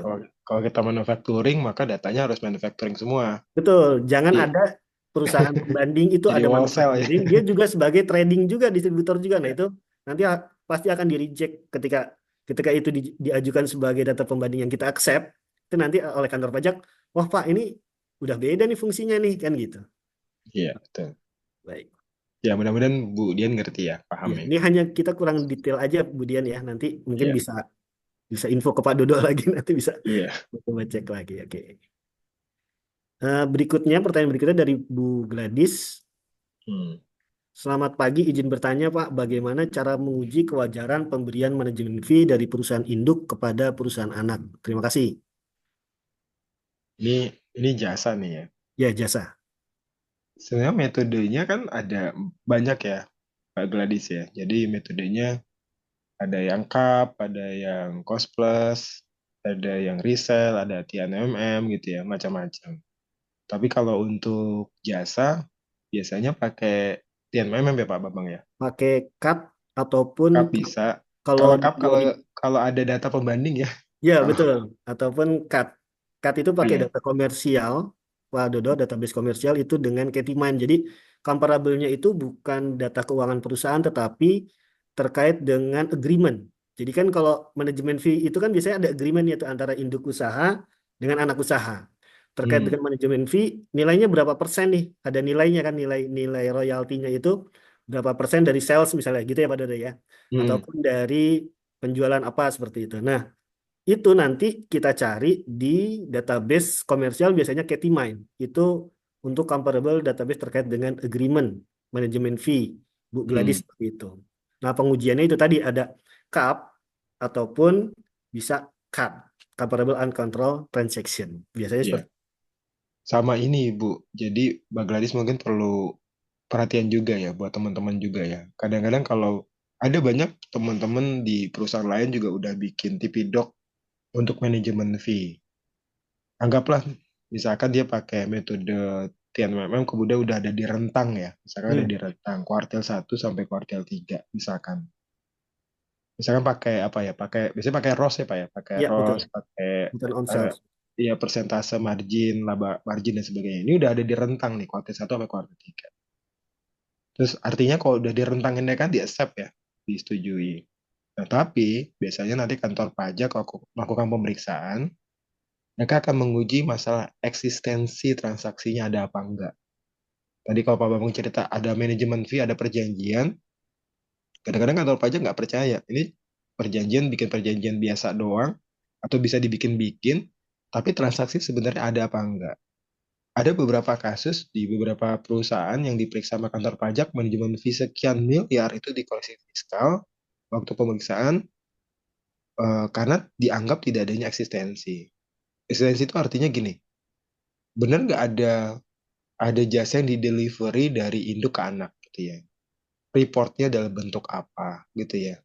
Kemudian langkah apa yang harus dilakukan setelah adanya report, tindak lanjutnya, dan seterusnya ya Bapak Ibu. Ada beberapa WP yang ada manajemen fee kemudian hanya mengcapture atau memfoto adanya meeting, adanya rapat, adanya kayak Zoom kayak begini gitu ya, ternyata dianggap kantor pajak nggak bisa memenuhi ketentuan adanya manajemen fee. Sehingga akhirnya mau nggak mau harus dikoreksi. Nah ini maka penting banget sebenarnya, karena takutnya kan manajemen fee dianggap dividen terselubung sebenarnya ya, dividen terselubung. Jadi dibuat-buat sengaja gitu ya, biar labanya turun. Karena kalau ngomongin dividen kan nggak menggerus laba ya, tapi kalau adanya manajemen fee adalah menggerus laba sehingga PPh badannya akan turun gitu ya. Nah, kemudian kantor pajak nganggap, oh ini bagian dari dividen terselubung, sehingga ini kemudian harusnya dikoreksi fiskal. Maka penting banget Bapak Ibu dari sisi dokumentasi, dari sisi report, laporan, kemudian tindak lanjut pasca setelah itu harus disiapin untuk menjelaskan bahwa memang ini adanya kegiatan eksistensi yang dilakukan oleh perusahaan. Sedikit Gitu ya. menambahkan Pak Dodo ya. Hmm. Jadi memang kami juga sempat ketemu Bu Gladys, nanti dicek lagi di agreement manajemen apa services ini, di manajemen ini apakah di agreement perusahaan Bu Gladys ini apakah nanti bentuknya itu persentase dari nilai tertentu, misalnya apa namanya, sales gitu kan, persentase misalnya 10% dari sales misalnya, atau hanya berupa nilai. Nilai itu wujud langsung. Jadi selama tahun 2024 ini atau 2023 ini nilainya sebesar 200 juta untuk manajemen fee. Jadi tidak berdasarkan persentase. Nah, jika berdasarkan persentase itu mungkin itu yang tadi saya sebutkan. Jadi pakai comparable uncontrolled price atau comparable uncontrolled transaction. Nah, kalau kita comparable uncontrolled transaction itu nanti database-nya, pengujiannya bisa memakai data pembanding yang Cat-mine ataupun dengan terkait dengan agreement. Sedangkan kalau misalnya nilai manajemen fee-nya itu adalah nilai jumlah 200 juta gitu misalnya, itu susah untuk kita paksakan pakai comparable uncontrolled transaction. Makanya tadi Pak Dodo bisa, ternyata bisa pakai TNMM tergantung dari bentuk pembayaran fee-nya itu tadi, apakah dalam bentuk persentase ataupun dalam bentuk rupiah. Karena kalau bentuk rupiah nggak bisa dipaksakan kita mau pakai yang pakai agreement gitu. Karena kalau agreement sama seperti apa manajemen fee ataupun royalti ataupun hak berwujud tak berwujud yang lain seperti apa trademark dan lain sebagainya itu biasanya pakai persentase. Nah itu kita pakai agreement. Untuk pinjaman pun pakai agreement biasanya dan itu biasanya persentase bunga yang diuji Mas, seperti itu. Iya, panjang ya. Panjang. Karena hanya kita dapatnya pertanyaan sekilas jadi harus lebih dalam lagi nih ke Bu Gladys. Iya, Nggak bisa kita nentukan hanya ini langsung seperti ini, nggak bisa gitu kan. iya nggak bisa. Banyak kriteria yang harus dipenuhi ya. Harus dilihat dulu. Iya, Baik, izin lanjut ya, iya. Bapak Ibu. Dari Bu Anissa Ramadhani, Ah, jika jika ada transaksi pinjaman dengan pihak afiliasi yang dihitung di atas 5 miliar itu pendapatan bunganya atau nilai pinjaman. Nah, ini tadi terkait dengan tier ketiga ya setelah peredaran iya, bruto, penjualan pembelian barang berwujud. Nah, ini ya. ikut yang lainnya. Silakan Pak Dodo. Ini jawabannya adalah pembayaran bunga, Ya, bukan pinjamannya, pembayaran bunga. Jadi misalkan dari dari anak bayar bunga ke induk. induk ya. 5 miliar itu adalah pembayaran bunga pinjamannya. Jadi dicek gitu ya.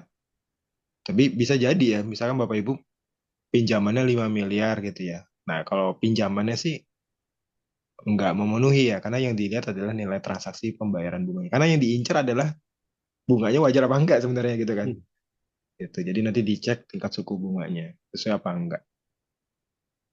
baik. Bisa pinjaman tanpa bunga bisa dikoreksi juga ya. Nah, itu ini lagi tuh harus Itu sesuatu yang beda lagi nanti ya. ada persyaratannya kalau nggak salah. Ada persyaratannya lagi ya. Boleh lanjut ya. Oke. Selanjutnya dari Bu Wulan, Pak, mohon maaf saya bertanya di luar tema Tipidok nih. Waduh, saya ingin Ya, bertanya penemuan SP2DK atas pembelian impor non resmi. Tidak ada transaksi ke bea cukai, lebih baik dijawab seperti apa ya, Pak? waduh. Ya apa ya? Nanti mungkin ini kita geser kali ya pembahasannya ya. Mungkin nanti ada sesi PPh 22 sendiri ya nanti ya. Hmm. Karena ini pasti ada resiko, resiko pembeliannya ada koreksi ya. Karena memang seharusnya semua transaksi impor itu melalui bea cukai gitu ya. Tapi bisa jadi kalau Bapak Ibu saya nggak tahu nih apa barangnya apa ya, BM ya, black market atau enggak ya gitu. Kalau pas posisi black market ya bisa dianggap legal ya, transaksi legal, sehingga cara regulasi bisa ada pressure fiskal untuk pembelian gitu. Tapi nanti kita coba geser ke PPh dua sih nanti. Ya, Bulan jangan takut nanti Pak Dodo biasanya buat video ya. Jadi Ya, ada betul. pertanyaan-pertanyaan yang nggak sempat ditanya Ya, ataupun berbeda dengan tema ya, nanti dikumpulkan nanti. ya, Silakan cek terus di YouTube-nya Fast Consult berarti. ya. Dari Bu Gladys lagi, apakah perusahaan anak wajib membuat master file atau master file itu diminta dari perusahaan induk? Jadi perusahaan anak hanya membuat lokal filenya saja. Ya, umumnya sebenarnya master file ini kan kan tadi konsolidasi ya Pak Bambang ya. Ya, betul. Konsolidasi. Jadi gabungan dari induk dengan anak-anak ya. Sebenarnya banyak perusahaan yang master file-nya dibikin cuma satu gitu ya. Dan itu bisa dipakai sama anak-anak yang lain gitu ya. Jadi ya ya sepanjang dapat ya pasti harusnya dapat ya, karena karena masih dalam satu grup ya ada pertukaran data juga ya memungkinkan. Jadi kalau sebelum engagement ke konsultan ya tanya dulu induknya bikin nggak master file. Hmm. Jangan-jangan malah induknya bikin, lokalnya bikin, nanti datanya beda gitu ya. Nah ini perlu kehati-hatian. Harusnya master file bisa dipakai untuk seluruh uh, Entitas grup usaha. grup entitas grup. Hmm.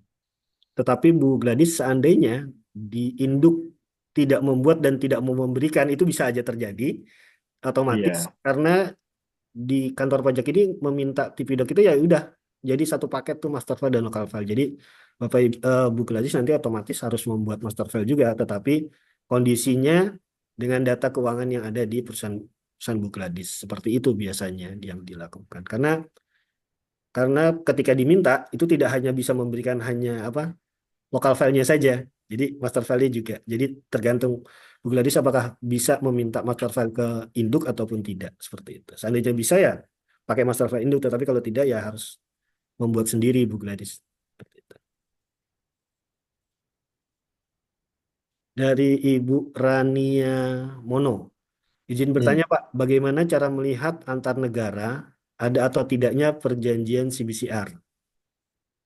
Nah ini coba nanti Bu Rania atau teman-teman yang lain lihat di pajak.go.id ya. Di Hmm. pajak.go.id/id/CBCR.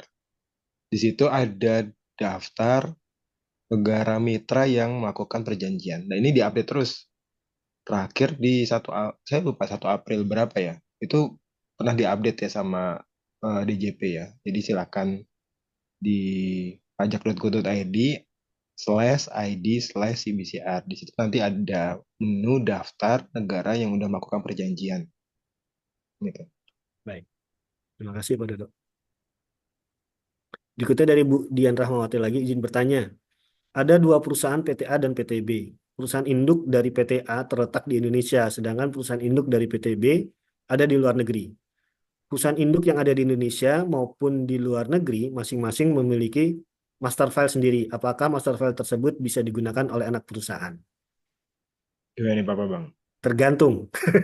Tergantung perusahaan ibu itu di konsolnya di laporan keuangan yang mana. Jadi terikat Ya, ke konsolidasi seperti itu. Makanya kalau perusahaan bapak ibu di konsolnya di perusahaan induk dari PTA gitu, nah itu hmm, harus dilihat apakah laporan keuangan bapak ibu di konsol kemana. Intinya itu aja.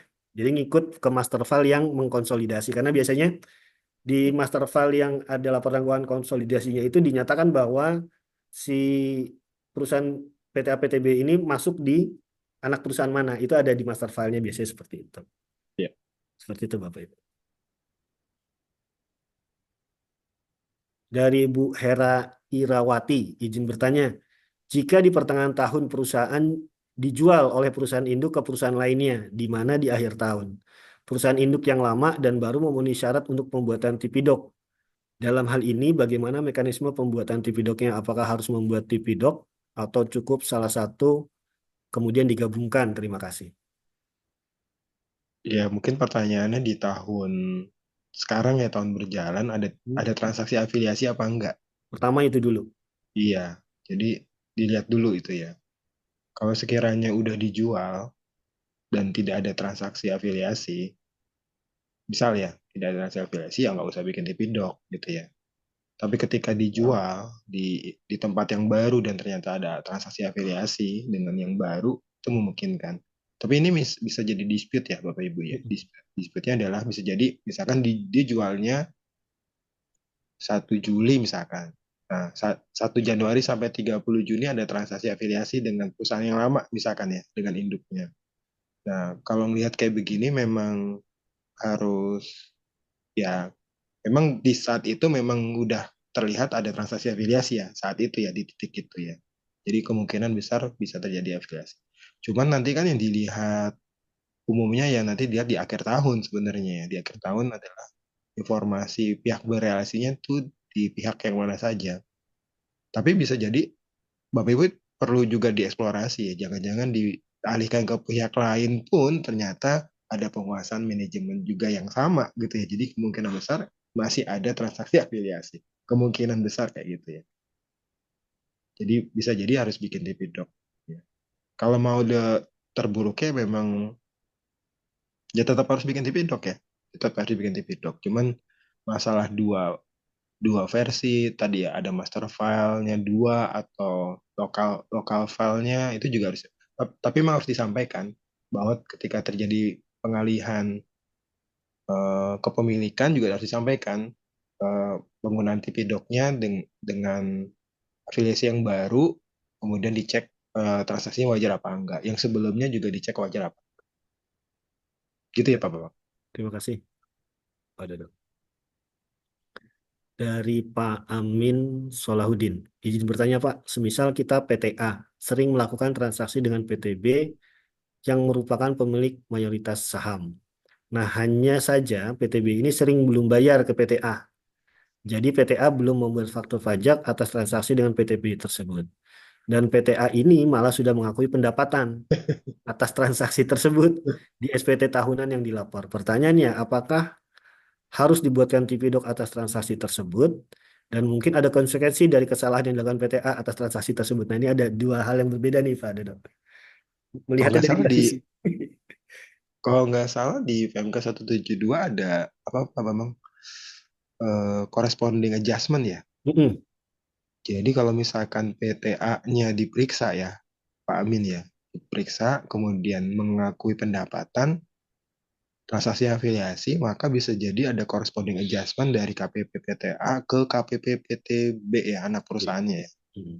Ya, jadi bisa jadi ini ada pengakuan pendapatan, harusnya Anda juga mengakui beban beban biaya gitu ya. Ya, betul. Saya bisa paham bahwa PTB ini ya sebenarnya sederhananya menghindar ya, menghindar kalau ada beban biaya kan berarti labanya turun ya. Mm. Ketika labanya turun, ya dianggap adanya transaksi afiliasi itu menghindar pajak gitu ya. Tapi sebenarnya ini sebenarnya transaksi afiliasi hal yang wajar kok. Jadi boleh beban kan boleh, boleh-boleh aja. Tapi tinggal kita menguji sebenarnya beban biayanya wajar apa enggak gitu ya. Jadi kalau ditanya pembuatan Tipidoc, ya nanti kan kantor pajak akan ngecek ya, ngecek terjadi transaksi apa tidak gitu ya. Eh, Masalah belum dibayar, jangan-jangan ada, ini kan masalah cash flow doang yang keluar ya, tapi pembebanan biayanya keluar nggak sebenarnya gitu ya. Mm. Jadi misalkan contoh, ada pembelian, dia belum bayar, tapi kan mungkin udah diakuin sebagai beban biaya pembelian gitu ya, pada hutang. Nah itu sebenarnya juga dicek, akan dilihat tingkat kewajaran apa tidak. Gitu sih paling. Ya, terima kasih, Pak Dodo. Selanjutnya sudah habis ya. Ada di chat kayak Pak. Coba refresh dulu ya, Pak. Izin.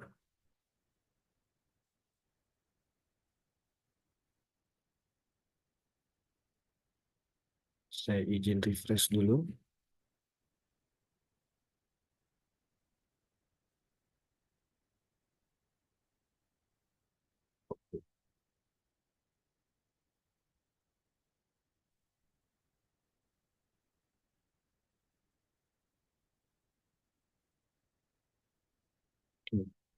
Tadi sebelumnya Pak Amin ya Pak. Selanjutnya dari Pak Renal Rival. Izin bertanya Pak Dodo, atas transaksi sewa ke pihak afiliasi, jika tidak ada pembanding internal, apa bisa diganti ke data laporan appraisal oleh pihak independen? Kalau sebenarnya kalau nggak ada data pembanding internal ya harus pakai data pembanding eksternal ya sebenarnya ya. Betul. Jadi nanti ya Pak tadi ya Pak Bang udah sebutin bisa cari data pembanding Oriana dan sebagainya. Tapi di ketentuan yang terbaru di Undang-Undang HPP metode penentuan harga transfer itu udah tambah ya dari 5 kalau nggak salah jadi 8 ya kalau nggak salah Jadi ya. 8, betul. Ya ada business valuation, ada CAD gitu ya, ada intangible valuation ya kalau nggak salah. Ya, Nah, ini sebenarnya kalau ditanya laporan afiliasi ya bisa jadi ya bisa digantikan gitu ya. laporan appraisal maksudnya ya Pak ya. Iya, sepanjang memang memang ya tadi cangkup ruang lingkup laporan appraisal itu bisa dikategorikan sebagai untuk melakukan pengujian apakah transaksi sewanya itu wajar apa enggak gitu ya Pak. Betul. Mana kantor pajak pun sebenarnya yang tiga tiga metode ini kalau nggak salah belum keluar lebih lanjut ya, tapi udah tercantum di Undang-Undang HPP gitu. Ya. Intinya bisa dimungkinkan se, Ya, se, se, di sepanjang memenuhi itu ya, iya kesebandingannya gitu ya, Pak. betul sepanjang memenuhi. Baik. Berikutnya dari Ibu Diah Susiana, izin bertanya untuk pembuatan Tipidok ini apakah per transaksi atau per nama perusahaan afiliasi dan penggunaan metode apakah per transaksi atau per perusahaan afiliasi secara keseluruhan. Jika untuk satu perusahaan afiliasi memiliki banyak transaksi afiliasi dengan jasa dan barang benar, apakah pembuatan Tipidoknya per transaksi dan metodenya bisa berbeda-beda? Nah, Pak Bambang nih jawab. Boleh, izin menjawab Pak Dodo. Jadi Bu Diah, untuk Tipidok ini itu membuat transaksi afiliasinya itu dalam 1 tahun untuk satu perusahaan. Jadi perusahaan Bu Diah nih, perusahaan A. PTA ini membuat satu Tipidok. Satu Tipidok itu di dalamnya ada beberapa transaksi. Transaksinya itu bisa dengan satu pihak afiliasi, ataupun jika transaksi di tahun berjalan itu ada 5 transaksi dengan 5 pihak afiliasi, maka semuanya dijadikan satu dalam satu Tipidok Budiah seperti itu. Dan perusahaannya pun digabung kan Budiah ini pertama mengidentifikasi tadi kan pertama Pak Dodo cerita hubungan istimewa ya. Berarti itu nanti mengidentifikasi pihak afiliasi perusahaan Budiah. Perusahaan Budiah ini memiliki pihak afiliasi mana aja nih? Misalnya A, B, C, D. Ada 4. Kemudian ketika Budiah memiliki transaksi dengan pihak afiliasi ataupun independen, Budiah cek nih. Budiah di tahun berjalan ini melakukan transaksi dengan pihak afiliasi yang mana aja. Mungkin Budiah hanya di tahun 2024 cuma 3 nih. PTA, B, dan C. Nah, nanti di Tipidok itu maka dicantumkan nih transaksi dengan PTA, transaksi apa saja, transaksi dengan PTB, transaksi apa saja, dan transaksi dengan PTC, transaksi apa aja. Bisa satu, bisa dua, tergantung jenis transaksinya yang ada di tahun bersangkutan. Jadi itu ada di dalam satu Tipidok. Oke. Yang pertama itu. Kemudian untuk pengujiannya ya, penggunaan metode ataupun pengujiannya, apakah transaksi atau bagaimana. Jadi kalau di Tipidok itu ada yang namanya agregasi dan segregasi. Artinya secara aturan idealnya itu diuji per transaksi. Tetapi jika transaksi-transaksi tersebut berhubungan erat dan mengikat artinya harus berhubungan terus penjualan dengan pembelian bahan baku misalnya. Pembelian bahan baku kemudian penjualan barang jadi ini kan bersangkut paut misalnya. Nah, itu bisa dilakukan secara agregasi, artinya dikelompokkan. Jadi penjualan, pembelian ataupun sewa itu nanti dalam satu metode. Nah, nanti untuk pengujian terkait pembayaran bunga pinjaman ataupun pembayaran royalti itu ada metode lagi tersendiri. Karena metode pengujiannya pasti berbeda. Misalnya untuk yang tadi jual beli barang berwujud itu pakai TNMM metodenya. Untuk yang apa pembayaran bunga pinjaman itu pakai CAT misalnya, comparable uncontrolled transaction. Jadi perbandingan nanti suku bunganya wajar atau tidak. Sedangkan untuk pembayaran royalti nanti beda lagi, pakai CAT tersendiri dan data pembandingnya juga berbeda, tidak sama dengan CAT dengan yang di data pembanding terkait dengan pinjaman, suku bunga pinjaman. Nah, itu kemungkinan misalnya itu yang terjadi adalah ada jenis tiga transaksi tersebut, maka ada tiga metode dalam satu TP-Doc. Seperti itu. Itu yang bisa saya jabarkan. Mungkin seperti itu. Ya betul. Jadi intinya bikin TP2K cuma satu aja gitu ya. Betul. Nggak usah per transaksi bikin TP doc Ya. sendiri-sendiri, nggak usah. Cepat satu, tapi di dalamnya di, dirinci gitu ya. Transaksi afiliasinya dijabarin semua gitu ya. Betul. Mau jasa, mau beli barang, jual itu dirinci semua, bahkan ada kuantitas angkanya juga. Habis itu baru penentuan metodenya. Misalkan tadi pembelian, apakah menggunakan metode K, CAP, presale, TMMM, macam-macam itu memenuhi kriteria apa enggak gitu ya. Kalau misalkan memenuhi kriteria disebutin, kalau nggak memenuhi kriteria juga disebutin gitu ya.